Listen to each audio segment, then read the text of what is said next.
بسم اللہ الرحمن الرحیم۔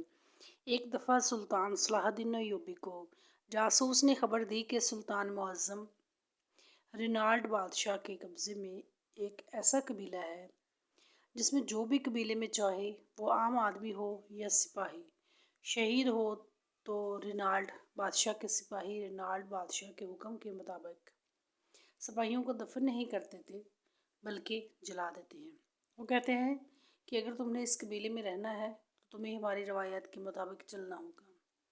یہ سن کر سلطان بڑا پریشان ہوا، کیونکہ اس سے پہلے سلطان صلاح الدین ایوبی رینالڈ بادشاہ کے ساتھ معاہدہ کر چکا تھا، جس کے مطابق بادشاہ اور سلطان معظم آپس میں جنگ نہیں کر سکتے تھے۔ جب سلطان نے اس قبیلے کے بارے میں مزید پوچھا کہ اس قبیلے کا سردار بادشاہ کے سامنے اپنے حق کی بات نہیں کر سکتا، تو سپاہی نے کہا، حضور، ہمارے خبر کے مطابق اس کے قبیلے کا سردار رینالڈ بادشاہ کی بیعت کرتا ہے اور وہ ہر بات اسی کی مانتا ہے۔ وہ کہنے کا وہ مسلمان ہے، لیکن وہ پیروی غیر مسلم بادشاہ رینالڈ کی کرتا ہے۔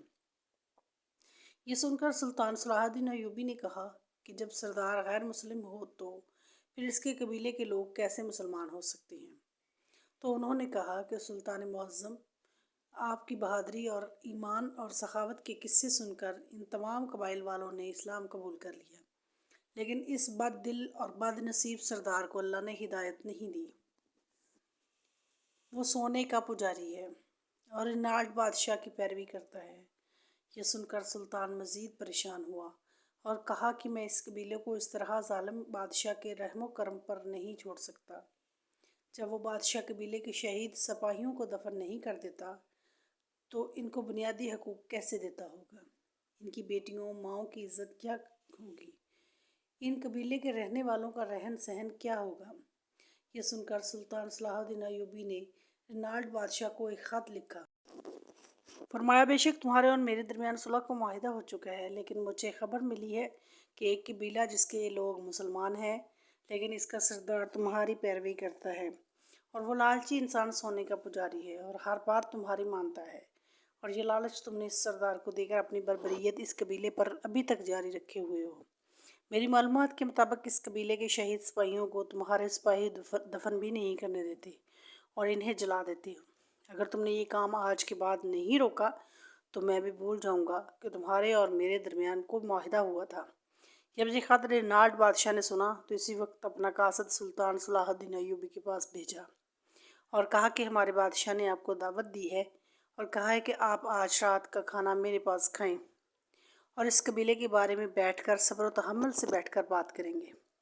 پہلے تو سلطان صلاح الدین غصے سے لال ہو گیا کہ ایسے بادشاہ کے پاس بیٹھ کر کیسے کھانا کھا سکتا ہوں۔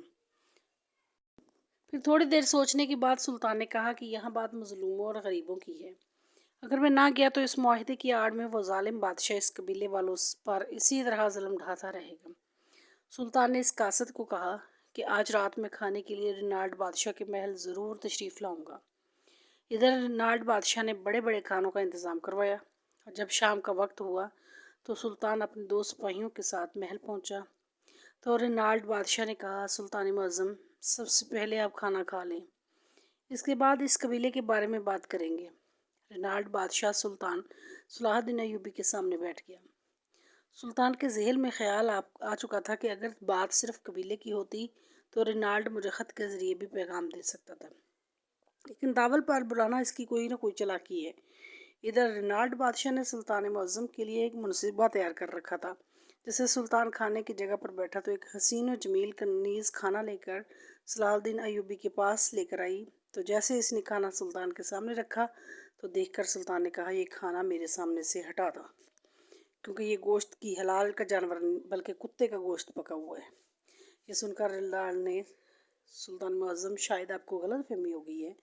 سلطان نے بادشاہ کی بات کو کاٹتے ہوئے پوچھا، یہ لڑکی کون ہے اور کہاں سے آئی ہے؟ رینالڈ بادشاہ نے کہا کہ یہ میری کنیز ہے اور آج ہی مجھے ایک دوست بادشاہ نے تحفے میں دی ہے، اور اس نے کہا کہ یہ ایک پاک دامن عورت ہے اور ابھی تک اس کو کسی مرد نے چھوا تک نہیں۔ یہ سن کر سلطان معظم نے فرمایا، بادشاہ رینالڈ، اگر یہ گوشت حلال جانور کا بھی ہوتا تو میں کبھی اس کو ہاتھ نہ لگاتا۔ یہ سن کر بادشاہ بڑا حیران ہوا اور کہا کہ سلطان معظم، ایسی کیا بات ہے؟